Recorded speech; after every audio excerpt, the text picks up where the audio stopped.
Comment maintenir une sexualité épanouie toute sa vie, tout au long de sa vie? Dites-nous Alors, tout. alors, ça, c'est les choses qui intéressent beaucoup les patients et tout le monde, en fait, hein. Bon, il faut déjà avoir une sexualité épanouie avant, en général, hein, pour pouvoir la proroger, pour qu'elle continue. Bon, chez la femme, c'est très lié à la testostérone. Non, c'est lié dans les deux sexes à la testostérone, mais beaucoup plus chez la femme. Une femme qui maintient un bon niveau de testostérone, elle aura une sexualité épanouie. La testostérone, c'est l'hormone qui fait aller vers le sexe, qui fait se décider vers le sexe. Comme on se décide pour la négociation, ben on se décide pour le sexe pareil. Donc une femme qui n'a pas de testo, elle a beaucoup moins envie, voire elle a plus envie. Et l'hormone qui peut redonner de la testostérone très facilement, qui est androgénique, c'est la DHEA.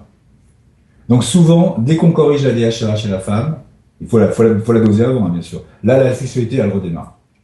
Des fois, ça demande 3 semaines à un mois, au maximum 3 mois, mais ça, là, la sexualité, elle repart très très vite.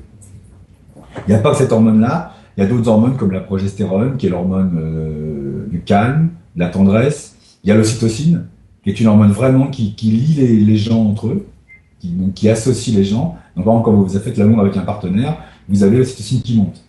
Si vous faites une masturbation, par exemple, les gens qui sont, ben, ils ont pas ça. L'ocytocine ne monte pas. C'est vraiment une hormone qui est faite pour attacher les gens entre eux. Donc ça, c'est des niveaux d'hormones qu'il faut avoir assez correctement, mais qui sont liés aux caresses, qui sont liés à la tendresse, etc. Donc la relation, la qualité de la relation avec le partenaire est importante. Oui. Donc, il faut la testostérone pour démarrer, si vous voulez, avec des oestrogènes, puis d'autres hormones, et la DHA, etc. Mais après, il faut entretenir, en fait, après le démarrage, et ça, c'est la qualité de la relation entre les partenaires. Mais il y a pas aussi les hormones pour les multiples orgasmes, non? Si, non, mais c'est la testostérone et surtout l'ocytocine. La Cette hormone cytocine. chez la femme peut déclencher de multiples orgasmes. Moins chez l'homme, hein, beaucoup moins chez l'homme. Mais chez la femme, oui. Ça peut donner une sexualité un peu débordante et même presque gênante à certains moments, hein. Il y a aussi la mélanotane, qui est une hormone à la mode, qui fait bronzer, maigrir, qui augmente la libido et la sexualité. Mais c'est pareil, il y a des gens qui ont des sexualités presque gênantes à certains moments. Moi, j'ai des patients à qui c'est arrivé, qui en prennent par eux-mêmes, hein. Moi, je ne prescris pas, je dis, mais les gens achètent ça sur Internet, etc. Pour le moment, c'est interdit, c'est pas reconnu. Mais il y a des gens qui en prennent, et des fois, ils sont même gênés de leur sexualité, parce que c'est toute la journée, quoi. Ah, Il y en a qui ont du mal à travailler, donc ça devient un problème aussi, quoi. Il faut trouver son équilibre, surtout par rapport à ses besoins et par rapport à ses envies. Il n'y a pas de règle en sexualité, en libido. Du moment que vous êtes heureux dans votre sexualité, c'est bon. donc faut commencer à tout petit grammage, peut-être 5 petits. Voilà. Il faut commencer à petite dose, et si vous êtes heureux avec, bah, vous restez comme ça. Il n'y a pas Ouais. de... Si vous faites l'amour une fois par an, vous êtes heureux, bah, c'est bien. Si vous faites l'amour une fois par jour, vous êtes heureux, bah, c'est bien aussi. Il n'y a pas de règle. Ce qui est important, c'est que vous soyez bien. C'est que votre qualité de vie soit préservée. Voilà. Donc c'est ça, c'est la base du vieillissement, c'est ça en fait, hein. C'est de Ouais. rester dans une bonne qualité de vie, physique, mentale, sexuelle, etc. Mais tout au long du vieillissement, il faut augmenter ces doses-là, ou est-ce qu'on peut à un moment s'arrêter ou...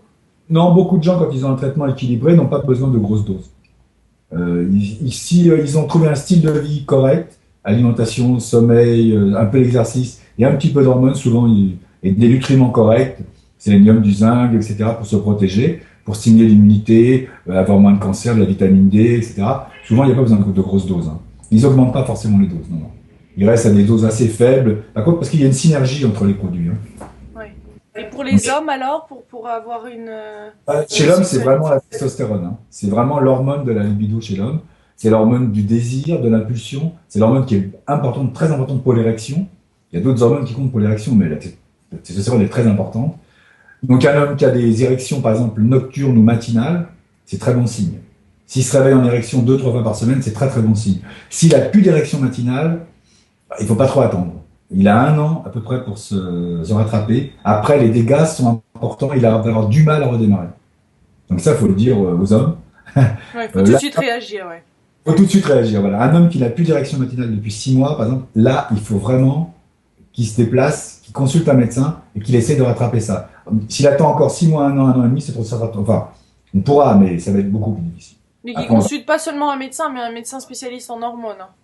voilà, il va avoir un médecin en anti-âge, qui consulte en anti-âge, il va avoir un urologue, il va avoir un andrologue, c'est encore mieux, qui s'occupe que des hommes, de l'appareil génital des hommes. Voilà, ça c'est beaucoup mieux. Et là, il aura une réponse, il sera évalué, calibré, on lui dira ce qu'il faut prendre et comment il faut le prendre. Mm. Mais il ne faut pas attendre. C'est ça. Ne pas attendre quand vous avez des symptômes, même si vous avez des symptômes de prise de poids, je sais pas. Les choses les plus banales, il ne faut pas attendre. Il ne faut pas laisser s'installer parce que là, les dégâts sont faits. Et on a beaucoup plus de mal à rattraper. Si vous venez au tout début, c'est très facile. C'est un peu comme pour un cancer. Si vous avez un micro-cancer de 4 mm, ben c'est bon. Hein, vous êtes guéri. Si vous en avez une pêche de 5 cm, et ben non. Vous aurez beaucoup plus, vous pouvez peut-être guérir, mais ça va être beaucoup plus dur pour vous et pour les thérapeutes qui vont vous suivre. Donc idéalement, c'est quand même de prévenir. Voilà. Dès que vous sentez que vous avez une baisse de régime, en fatigue par exemple, en libido, etc., ben là vous allez consulter. Il ne faut pas trop attendre. Parce que maintenant, on peut faire beaucoup de choses avec pas grand-chose. On peut aider beaucoup les gens avec des petits trucs et ça marche vraiment bien. Voilà. Donc il y a beaucoup d'espoir. Oui. Mais il faut quand même commencer tôt. Hein. Le plus tôt, apparemment, le mieux. Il faut s'occuper de soi, c'est tout. Voilà. Ouais, et être à l'écoute de son corps. Voilà. Être à l'écoute un peu, et dire tiens, là ça va pas, ça fait 3 mois que j'ai du mal à patiner le matin et que le week-end je suis vraiment crevé. Bon, bah là il y a une baisse d'hormones et tout ça. Et c'est pas du tout forcément dépressif comme beaucoup le disent. Hein.